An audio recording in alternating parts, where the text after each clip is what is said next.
republic for which it stands, one nation, under God, indivisible, with liberty and justice for all.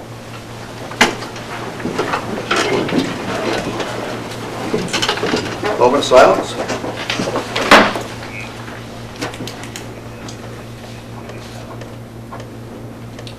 Roll call. Counselor Coast? Here. Counselor Matthews? Here. Counselor Chamberlain? Here. Counselor Allen? Here. Counselor Fry? Here. 5 members are present. Counselor Huner is absent. We have a quorum. Motion to approve the previous meeting's minutes. So moved. Second. Motion moved by Counselor Allen and second by Counselor Matthews. Meg, real quick, just Yeah. something that I would like to add in that Sarah's Garden section, just that we reminded Kevin to be cautious about any noise items with the park. So just, if we ever have to refer back to that, yeah. Just that he was cautioned about any noise elements to the park, since we've traveled down that road here not too long ago. Okay. Motion moved by Counselor Allen and second by Counselor Matthews as amended minutes. Counselor Allen? Yes. Counselor Matthews? Yes. Counselor Chamberlain? Yes. Counselor Fry? Yes. Counselor Coast? Yes. 5 yeas, 0 nays, motion carries. Names of individuals wishing to address council. Carl, Yes. come up to the podium, sir, please.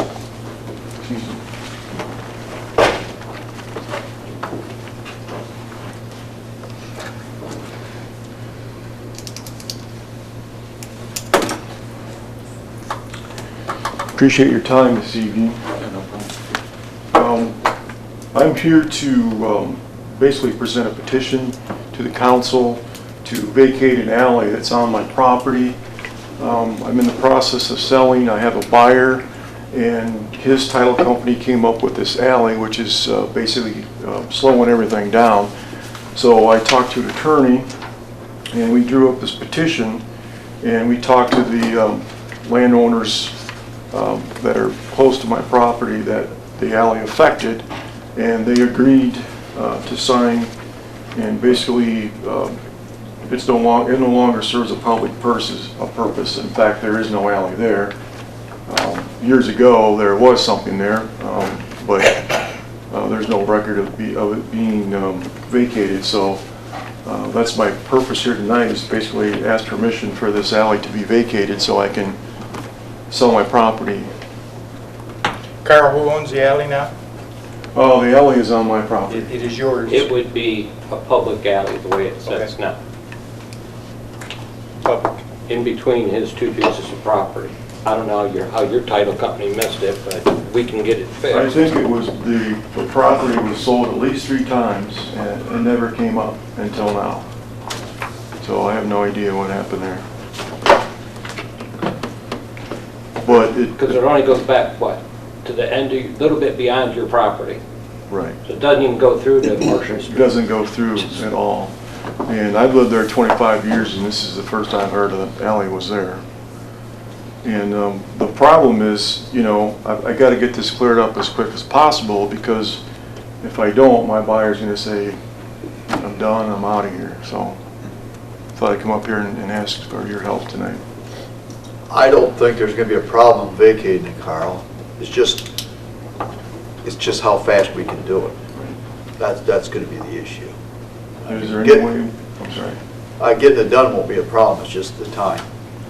Well, I'm not sure how you guys work up here, but someone told me there is like it's not an emergency meeting, but a special meeting that you guys can maybe get together and figure out what you want to do on this. Just to sort of interject here, so the process would be that the petition is a form that we had prepared prior to this situation. I'm working with Tom. It's sort of a standard form now the city can use when someone wants a alley vacated. I understand that's the form that Carl has and has signed by each of the abutting landowners, and the process would be for a committee to review that, make a recommendation, and council to approve it by way of an ordinance at its regularly at a meeting. And so then the suggestion the normal course of things would be to have a committee meeting before the next council meeting and have that decided at the next council meeting. If council wanted to have a special meeting to consider that specific issue, it could do that if it so chose. But that's sort of the procedure that normally would take place to take care of an alley situation. It has to go through committee first? I mean, that typically would be the process to get a Street committee to recommendation. look at it, to review it. I mean, it could go all the way back to the planning commission, but it's not required to have them do it. A lot of them have come to the planning commission first and then the council, but this case, we thought if we just brought it here, put it to the committee, and next meeting we could get it handled. That'd be 2 weeks. Right? Yeah. Which committee is it in? Street, Streets. And that's, 2 weeks look too long? Is Even that- if you told your buyer that, you know, it's gonna happen, we're gonna do it, just that when you deal with the If government, it's, it goes if it's 2 slow. weeks, I think that would work, but I'll talk to him, make sure I know he wants the house pretty bad and I'd like to sell it, Oh, but, absolutely. so, he's, you know, he's in the driver's seat. So the only way we can speed this up is to have the committee meeting soon and have a special council meeting. And that if you wanted to, and if you know, you'd have to decide whether or not you wanted to not have 3 readings on it. You'd have to have normally have 3 readings on it. So, yeah, And I don't know if there would be, I don't think we wanna do that. Better delay it a month. At least. you could have a committee, have a special meeting, pass it, and then in 2 weeks, do the final passage. Yeah. I would give it 2 readings. It ended in 2 weeks. Yeah. Carl, we'll expedite as fast as we I can. think we should do that. Okay. I don't know if you could have an emergency, you know, suspend everything, but. That's a lot to ask, I know. We'll address it as fast as we can for you, and, you know, hopefully your buyer hangs in there if they're interested. It's just, it clears it up for them. Okay. When did this come Just last week, last week? I think it was last Wednesday or Thursday, I found out about it.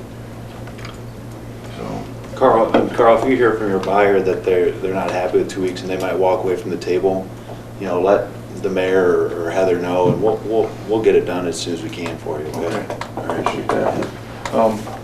All this information that I have here, who do I give this to?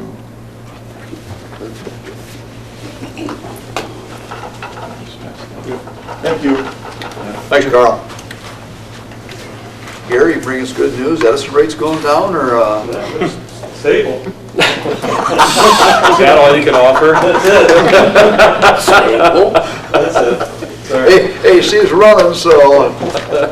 Did you want to speak or anything? No, I'm just here observing. Is that I right? have another meeting, so I have to kill some time. Okay. Thanks. Moving on to committee reports. Finance Committee. All right, Finance Committee met the other day in one of our longer meetings of the long time since I've been on council. The meeting started with Chief Sluter explaining the background of the department and funding since 2002, and what we were discussing is the conversion of Lifestar employees to the city of Wauseon. Under our current contract, the personnel of the fire department works for Lifestar. He's proposing that the city eliminate the contracts and in turn hire the personnel to work directly for the city. If we hire 5 full-time personnel, he estimates the cost would be somewhere around $20,000 a year. He said that we can also have them sign a contract if we train them and pay for the training, that they have to stay for 2 years or they're going to have to pay it back if they leave earlier than 2 years. Archbold and Swanton both have hired their own employees. I think one of the things we discussed, it makes a lot of sense to me, is that we don't want Wauseon turning into a training station. And it's happened already. I guess we're hiring these guys, training them, and then boom, they're off to some other department for more money and full-time positions. And we lose them. We've lost a lot of good guys. And I think we can eliminate that with this program. this thing would take, several months to process through, but he would like to get started on it as soon as possible. The volunteer firefighter numbers have dropped 13% nationally. We just can't count on volunteers to man our fire departments anymore. It's getting harder to get volunteers to be able to take off from work and to go on these calls. We have 6,000 address points that we service, and service, and I think the next highest one is like 3,200, right? So you can see we're a lot bigger than any other departments. We receive annually about $358,000 from the EMS grant levy, and $100 for every run that's made. Last year we got about $49,000 back for those runs, and the county bills $400 to $600 per run. That proposal to the commissioners is due July 7th of this year. We talked about opting out, but that really wouldn't be an option at all, of opting out of the whole program. He'd like to increase the staffing levels to 5 full-time members and several part-time members, so that 4 people are always available at the police station, or at the fire station. And also, he would like to propose an annual rate increase to $700,000. Is that correct, too? That would be what we propose to the county for our contract funding for starting in 2015. And then bump our run money from $100 up to $250 a run. All the money, Jamie said all the monies that coming into the system go into the general fund. So we as a committee moved and authorized the chief to move forward on the proposal for conversion of Lifestar employees to the City of Wauseon firefighters EMT positions as presented. You want to add something? No, he pretty well covered that in the proposal I presented to council, and then the next step of the process would be to negotiate the contract that's due at the end of this year with the county commissioners. And I'm currently drawing that up and putting the facts and figures together for your guys' approval to move forward with that also. Well, good. So I did pretty good there, because we took 45 minutes here. Yeah, I think we got it covered. Yeah. Rick, I would think, I hadn't reviewed this prior to your submission of it, but I think, as I read it, 80% of it's really personnel, contract related, 20% might be finance related, so I think you probably want to run it by the personnel committee. I know that maybe all folks were there present at the meeting, but just so you have sort of a full, by both committees, since it kind of goes on both, on both ends. As questions come to mind. So the $20,000 additional each year, we're paying right now who? Well, the $20,000 difference comes in the fact that right now we pay Lifestar to have their employees. When you switch them over to city employees, they get the Ohio Police and Fire pension, and it costs more. It just costs more to do that. But then we can use them as our employees. Right now they're locked in to run the ambulance and the ambulance only. If we have a fire or whatever, those 2 employees can't be on the fire engines. And it just allows us to have the control of our employees as firefighter EMT position, just to better utilize their services. So it'd be $20,000 more than what we pay Lifestar right now. Right, and that's for the 5 employees total. It's not each person. But also, he's going to go for a sizable bump.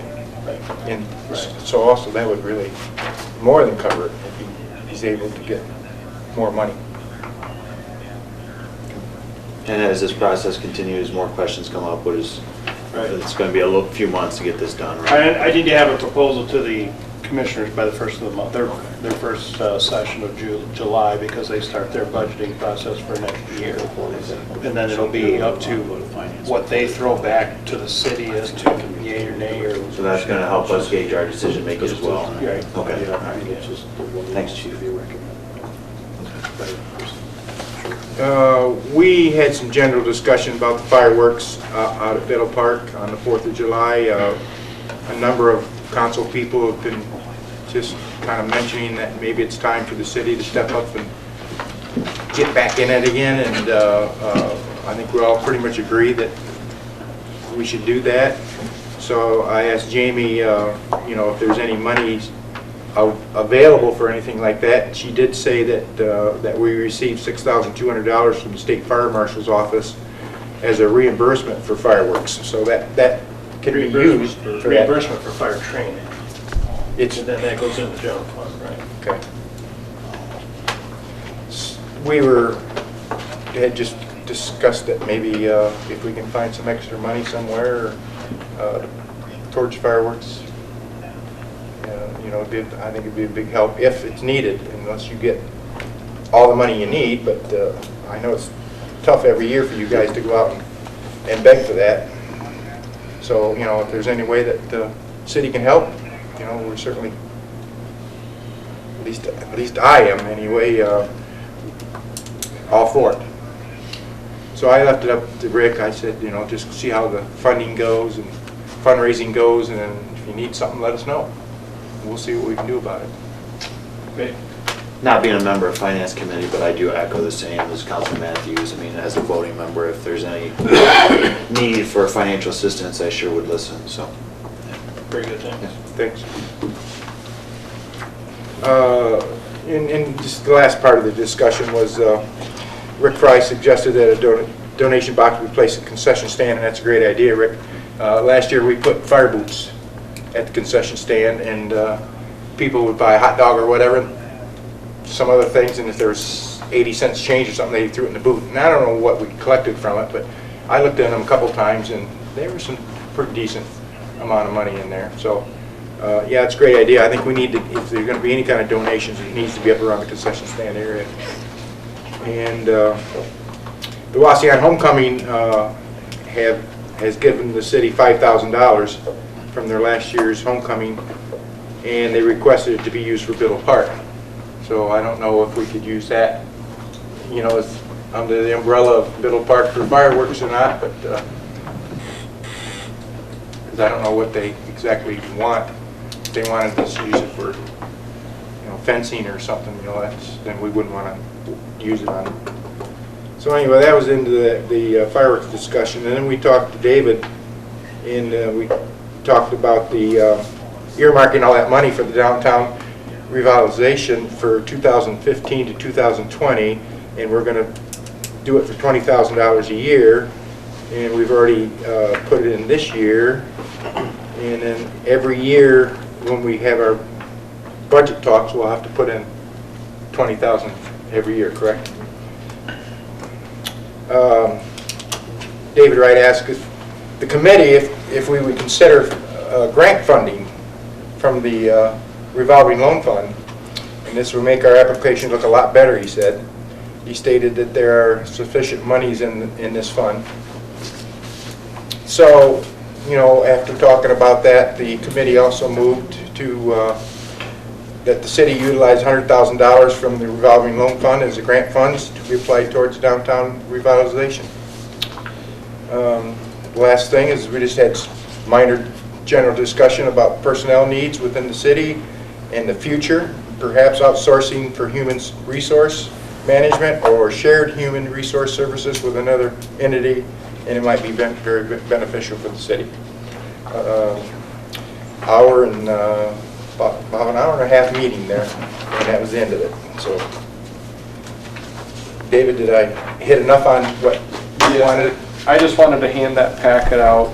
It has a couple excerpts about a couple of different programs that I'm going to try to secure some funding for the allocation program, which is the $100,000 that Fulton County gets for their low to moderate income population. They do a formula to calculate that amount.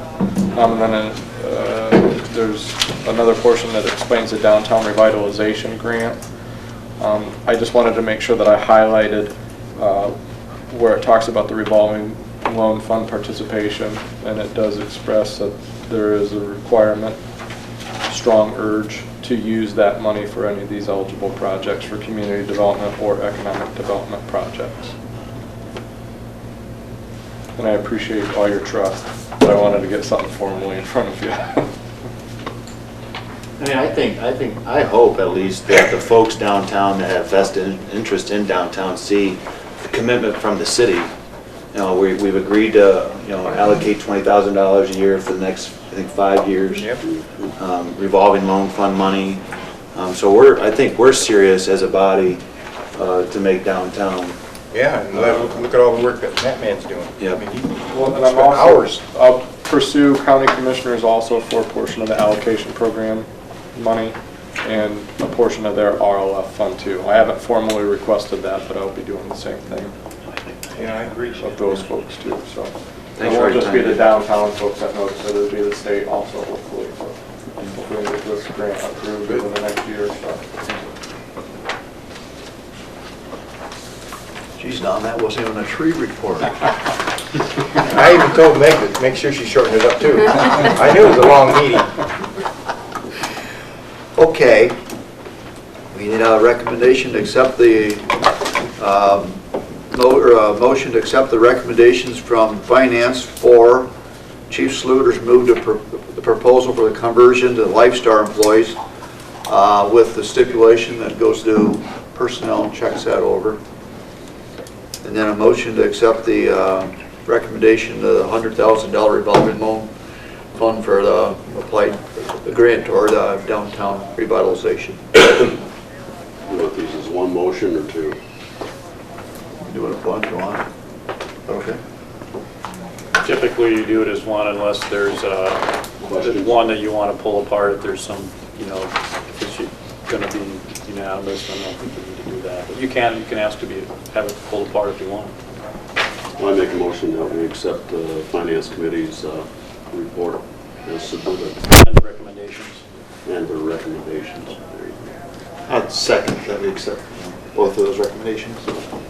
Motion moved by Counselor Allen and second by Counselor Chamberlain. Is there any more discussion?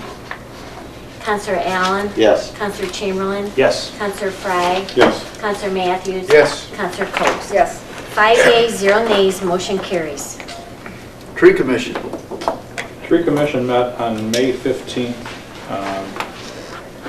mostly just general informational talk.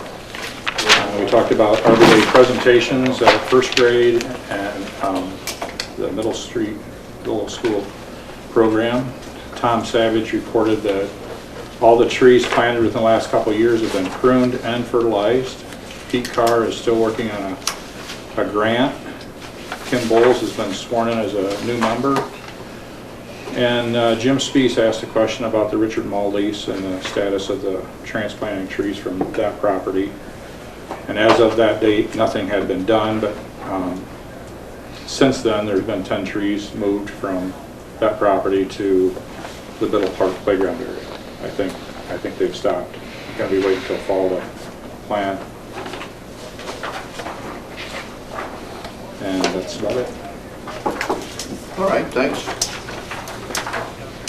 Department head reports. David? Just been moving forward with the downtown revitalization grant for Wauseon. Trying to garner a lot of support, which I appreciate City Council trusting me and let me explain the programs to them. It's not an easy programs to understand. There's a lot of reading involved and a lot of kind of dissecting to make sure that I'm understanding everything correctly. But I do appreciate the support moving forward with that. And hopefully we can come up with some good projects for the downtown this year and years to come. Thank you. Rick? Nothing other than what we discussed as far as the committee reports. Fire department. Chief Torvik? A couple of things real quick, just to let you know, our Youth Police Academy is full. We will be starting that next Monday, but we have 15 people plus a couple that are on the waiting list to partake in that. Safety City will also be starting next week. We have approximately 60 people signed up already. Still taking applications for both next week as well as in 2 weeks. We will be posting on our Facebook as well as getting a hold of the papers. Reference 4th of July, there are going to be a few changes as far as restrictions on where you can go. We've got a lot more events going on down there, so there's going to be limited access to certain areas. And one thing I want to do at this 4th of July is at 10 o'clock, access to the park will be closed. For the safety of the people walking around there, if you're not there before 10 o'clock, don't expect to park in Biddle Park. So we'll be closing that down for safety reasons so that my officers can move to their next location and get set up. But we will post that once I've sat down with the other department heads and worked out our game plan. We'll get that posted out to the papers and get all that squared away. Also, to let you know, many of you knew we were in the Click It a Ticket campaign from May 19th to June 1st. During that time, we made 61 citations. 3 of them were DUIs. One of those was someone under the age of 21. We also had 3 suspended or revoked license. One nice thing was we had 0 child seat violations, which we really like to see that people are actually using child safety seats and keeping their kids safe. That's all I got. Good, thank you. Tom? Just got back today after being off for 3 weeks for some medical, but issuing 3 building permits for new houses again for Tim Dennis. He's starting 3 more in his one project off of Leggett. And I see Trudy had about a dozen violations that I'll be doing follow-up on. Their follow-up is for grass and junk is tomorrow, so I'll be driving around doing that. And I have a couple issues with some issues coming before the Planning Commission. We have some revised drawings that we'll be reviewing. So. All right. That's it. We're busy. Tom, in your travels, if you could travel out Arrowhead Trail subdivision for tall grass. Tall grass is, Yep. I've already talked to the person out there, Yeah. and I'll let Tom address that. That is a hayfield. No, there's some lots. The empty lots in the back too? There's one, on Apache. There's Well, that would be Rogers, and Rogers sent an email correspondence to Trudy that said he has the same person he's had for the last 10 years on contract to mow him, and he'll get out there and mow him. He wasn't very friendly towards her request to him to mow it. But it has been sent, and I can give you copies of his reply, because he was... On Black Hawk Drive, there's a fire hydrant that's going to be MIA here in a little bit because of the tall grass, so. Well, right at the corner, that would be Rogers, and then back a little bit, like across from where the basketball hoop is, that's part of the farm that's mowed like 4 times a year, so. Yes, if you could put it on your travel list, that'd be great. Well, like I say, we did already, Roger that owns those empty lots out there on the opposite side of the street from you has been notified and he did respond. All right. Dennis? Been working through the civil service process for labor positions at the Public Works Department. Had first round interviews. They've been scored. Civil Service meets this Wednesday morning to certify the list, and after that we can schedule our second round interviews. The final, third round, hopefully final right-of-way plans for the Linfoot Street project have been produced, currently under review here, and expect to have those out of our hands very shortly, yet this week, hopefully. Then they'll get submitted to ODOT. And at that point in time, once ODOT approves that third submission, many things can start happening. The properties that we need to have either permanent or temporary easements from,